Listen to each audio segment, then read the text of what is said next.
Hi guys, thanks for tuning in to Ricky's New Hat. I am Ricky and today is Tutorial Tuesday. At ngayon pag-aaralan natin kung paano magkulay sa Photoshop. We're on a road to nowhere. Now, before tayo mag-proceed sa pagkukulay dito sa ating Photoshop, there are a few things na kailangan natin pag-usapan para mas maintindihan ano yung konsepto nung mga bagay na to pagdating sa digital art. So we'll talk about pixels, layers, brush, paint bucket, tsaka magic wand. The brush, paint bucket, and magic wand are tools dito sa Photoshop na gagamitin natin sa pagkukulay. Ngayon sa Photoshop, you're working more on pixels kasi. To simplify lang the concept of pixels sa isang image na ginagawa natin.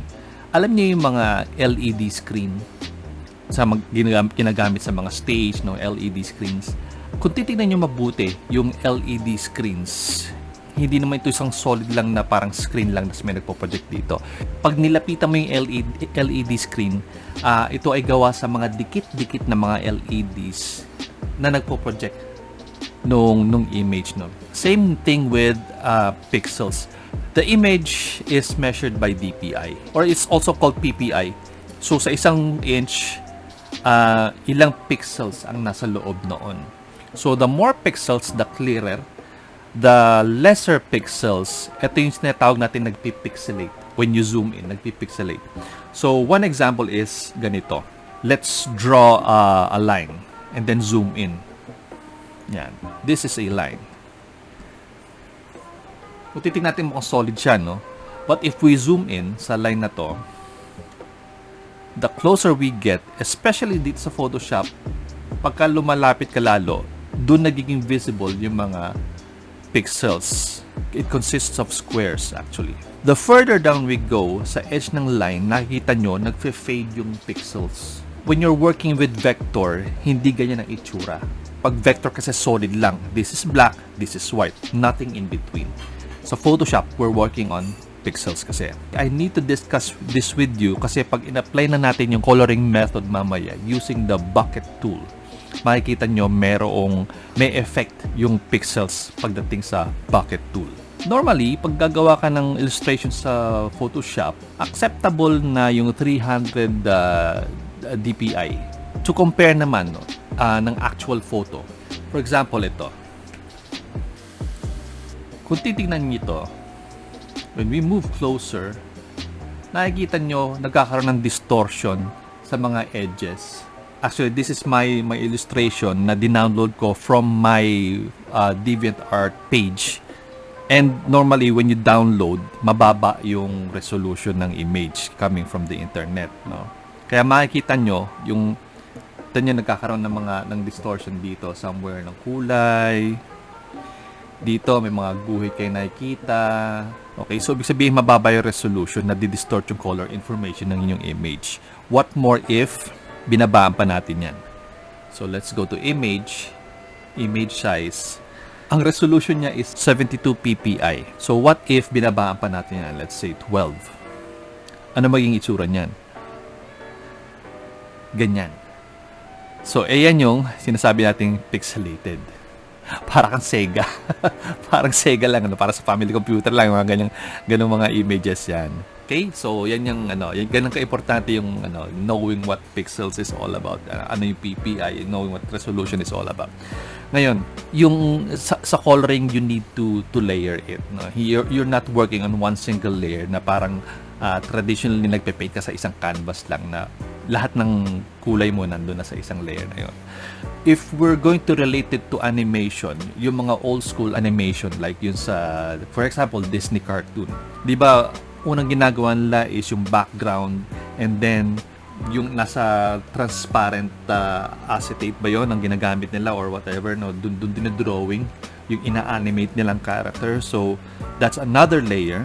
And then, kung merong foreground sa harap ng character, that's another layer. Ganun yung concept natin sa Photoshop when coloring. You have 3 separate layers dito sa image na to. Yun ang kagandahan kasi sa digital art. It's very convenient if you work on layers. Kasi if you want to modify a certain element in your illustration, madali siyang hanapin, unless, kung pinapangalanan mo yung mga layers mo, and then i-modify. I-edit yung part lang ng drawing mo na yon.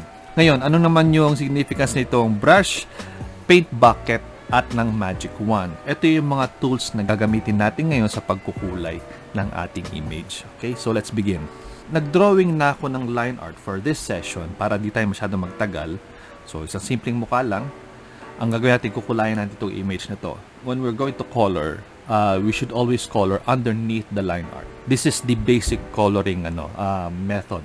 First, very basic na pagkukulay is using the brush. Manual coloring tayo. So, let's use the brush. Let's color, for example, yung kanyang mukha. Yung buhok na lang, yung buhok. Sabihin natin brown, medyo brown. And then we'll choose a brush, the basic brush. Ngayon, ang manual coloring is using just the brush. No, ito yung matagal na method. You paint within the lines like that, and then all throughout kukulayan mo na manually. Ganon. That's just the basic method of coloring.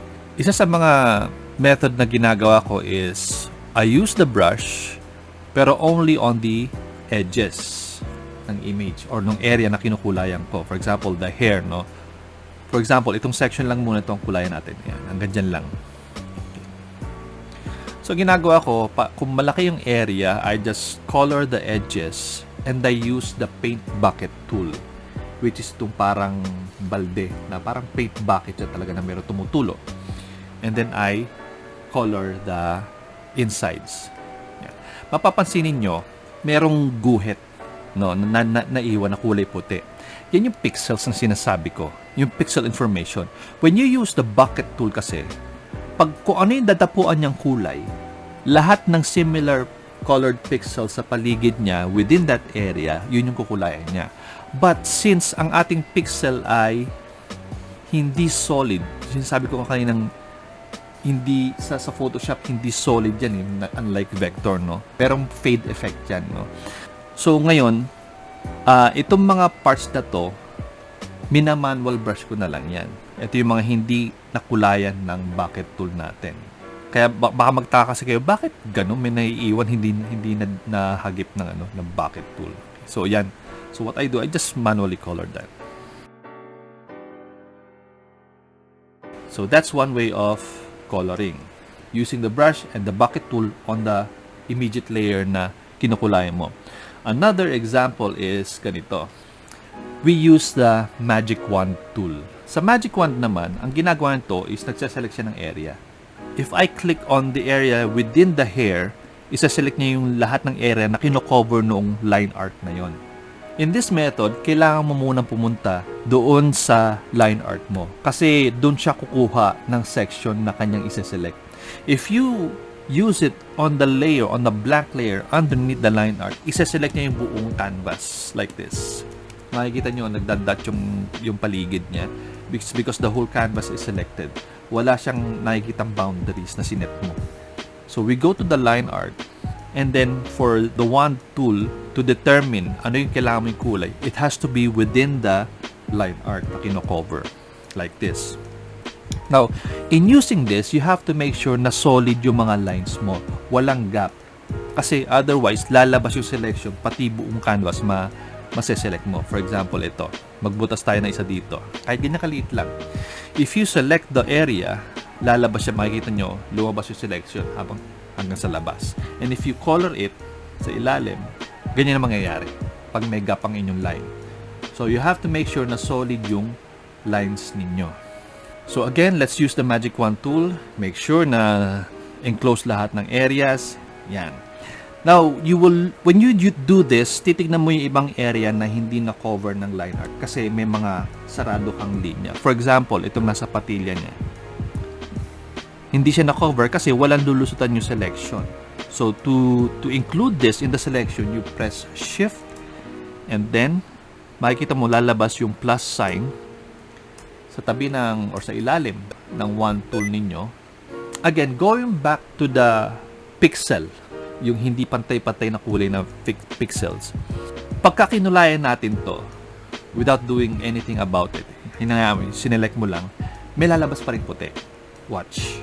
I use the bucket tool. I select the color, use the bucket tool. Ayan. pagka tinanggal natin yung selection para makita yung naging coloring natin, ganyan maging itsura. May mga puti-puti. Why? Because nga, when you selected yung area within the line art layer mo, may mga hindi pa rin siya na select na parang sa bucket tool din, yung selection tool based on the pixels na kaya niyang i-select. Ganon din ang bucket tool. Kung ano yung kulay dumapo yun ang kukunin niya. If ang dinapuan ng inyong selection tool ay transparent na area, yung mga transparent na area lang ang kukunin niya.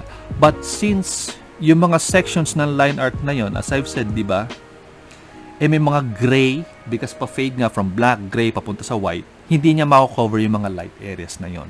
So, what we need to do is expand yung selection nyo. Ano ibig sabihin nun? So, once you've got your area selected, pupunta ka ngayon sa select menu sa taas. Select. And then, you click modify, and then you expand. Ano ginagawa nito? So, ang ating area, by default, it's 1 talaga, 1 pixel. By default, pag nag-select ka ng area, so di ba sinabi tayo, nasa within the limits lang nung transparency or opacity nung na-click mong section or pixel. So, ang gagawin natin, i-extend natin yung selection na yun by 1 pixel. Ibig sabihin, papalakihin natin yung selection natin. And by doing that, pag kinulayan mo yun under the line art, magtatago siya sa likod ng line art by 1 pixel. So, instead na wow, puro zooming tayo, no? Sorry kung medyo nakakahilo. So, nakikita nyo yung selection andito lang sa labas. Actually, yung tolerance nga hanggang very light gray nga siya. Instead na hanggang dito lang, ang kanyang kukulayan, when we expand the selection, pati ito, kung hahagipin yan, mag-extend yung selection on this by 1 pixel. So, pagka zoom out mo yan, parang nagtago siya sa likod ng inyong line art. Okay? So, we will expand. Pero since may mga makakapal tayong linya, maybe we can expand it to 2 pixels para mas malalim yung expansion ng kanyang selection. Pansinin niyo yung selection, papasok yan. Okay? Ngayon, this is not a perfect selection pa rin talaga. Again, depende yan sa kung gaano ka-dense yung inyong pixels. So, na-select na natin, na-expand na natin. Ngayon, mind you, pagka nag-expand ka na selection mo, you don't have to be in your line art layer pa rin. Kahit nasa ilalim ka na, no? Because that's where we will place our color. If we use the bucket tool now, tingnan natin yung difference versus kanina. See, mas konti yung hindi na-select niya. So, with that, we will just paint over kung ano yung mga maliliit na area na hindi niya nahagip. It's not at all perfect, ano? Pero it speeds up the process, actually. So, that's one way of coloring. Again, kanina, yung manual brushing. Number 2, yung brushing along the sides and then using the bucket tool. And then this one, using the selection tool based on the line art. Actually, hindi ko na-mention kanina, you can also use the pen tool. Ang pen tool naman, so itago natin tong color na to. Ang pen tool naman is, we will select along the areas ng line art natin. And then automatic i-fill niya yung area na sineselect mo, nag-a-adjust siya. So we will select the pen tool. Tapos dito sa taas, isa-select dalawang klase kasi yan eh. Either path or shape, no? Sa path, gagawa ka lang ng line dito pag gagawa ka ng selection. Okay, parang magic wand pero minamanual mong iniisa-isa mo yung guhit na yun. Pero 2-step kasi yun. You select the path and then you use the bucket tool to color. This time, pwede mo nang alisin yung paggamit ng bucket tool. By, instead of path, ang gagawin mo is shape. Shape tool. Automatic kung ano yung color na nandito, i-adapt niya yun dito sa fill. So, ano yung fill na nandito, yun ang gagamitin niya. As you draw the path or the shape ng buhok niya. So, let's watch. Ngayon, sa paggamit ng pen tool, pwede kang gumawa ng curve or pwedeng by points. For example, ito yung curve. So, you place 1, make sure that's within the line. And then, pagdating mo sa second point, di ba hindi diretsong linya yan, medyo naka-curve. I-stretch mo. You will not let go of the pen or the mouse o kung ano ginagamit mo. And that's 1. And then, another point. So, dugtong ka lang na dugtong. Makikita mo, kumukulay sa labas kasi habang gumagawa ka, fini-fill na niya yan. So, huwag kayong magpapanik kung halimbawang lumalabas ng intended area mo, yung kinukulayan niya. Like that. We can do this by point per point, or we can use the curve, no? For example, dito, gamitin natin ng curve. Yan. Kaya lang problema, pagka curve and then corner yung kasunod, bumabaluktot yung yung path. So, ingat lang sa paggamit. Makikita nyo rito, iba yung lumalabas.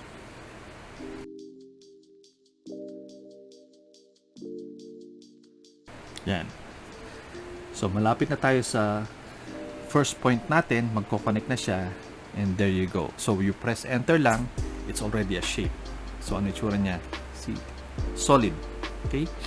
Ngayon, ang problema dito, this is a shape, no? Shape layer.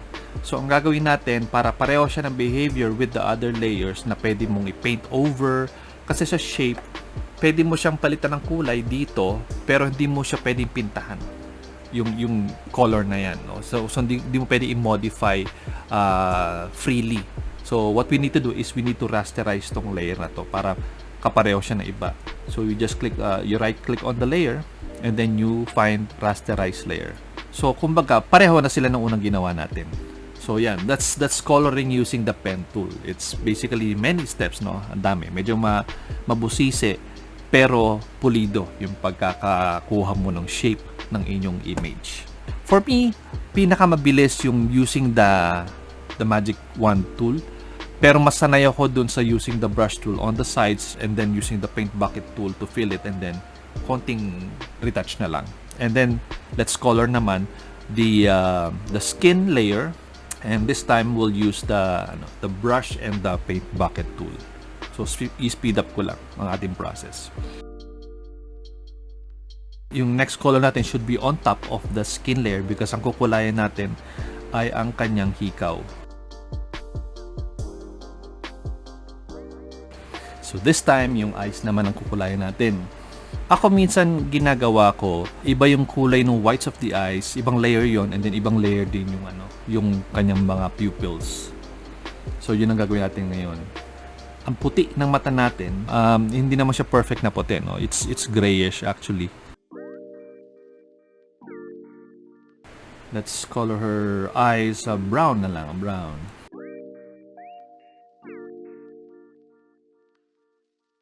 So ngayon, ang gagawin na lang natin na susunod is actually adding shadows and highlights na lang, no? The lipstick and the details actually. So that's the fun part actually of the coloring process. So let's start with the hair. Ngayon, yung pag-modify naman ng color ng ating isang layer, you don't have to color over dun sa same layer na yon. We can use a mask, no?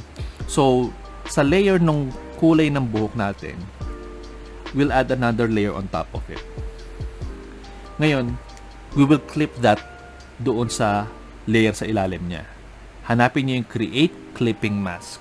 So, ibig sabihin nito, any color na ilagay mo sa layer na to, dito lang sa hair layer magte-take effect siya or magre-reflect.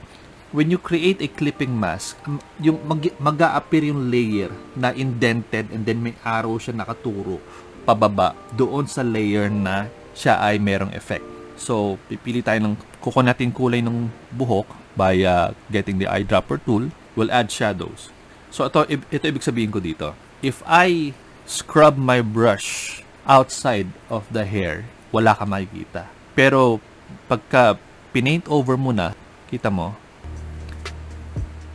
dun lang mag-effect sa kanya. Kasi nakaklip lang siya doon sa layer na merong information, which is yung color brown.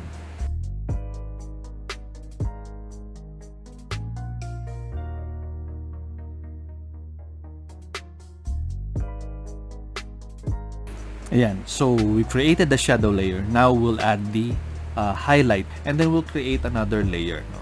For kung gusto natin i-separate layer, no? Ang highlight. So we'll add another layer, and then i-clip pa rin natin dito sa ating hair na layer.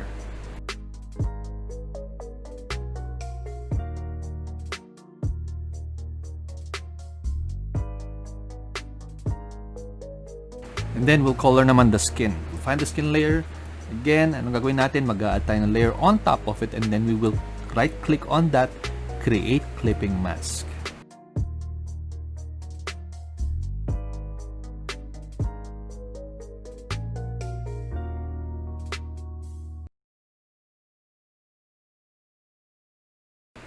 Then this time we'll add some highlights. So i-separate layer natin yun. Lagyan natin ng lipstick.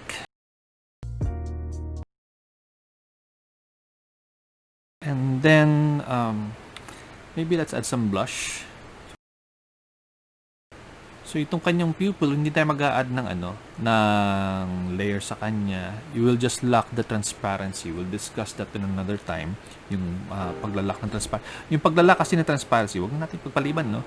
We will lock the transparency lang since isang maliit na area lang naman siya.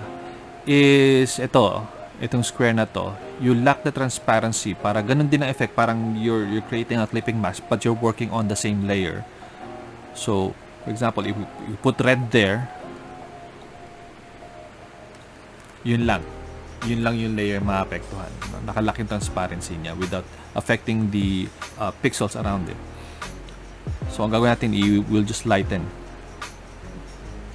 some areas. Konti lang naman. Yan. And then cast shadow.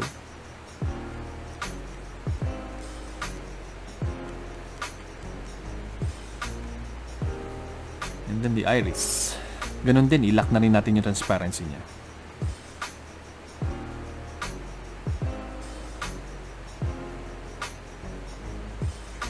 Yan.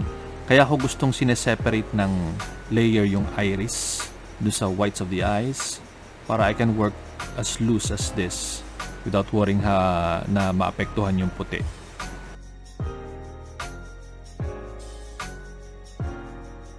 Now for the highlight, kailangan kasi you should do it above the line art para yung itim na yon ay malagyan din na highlight.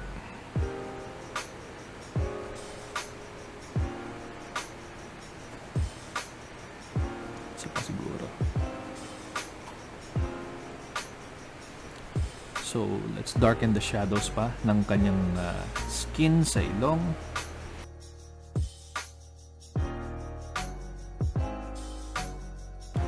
Let's lock the layer of the hikaw. Wow, ponyo.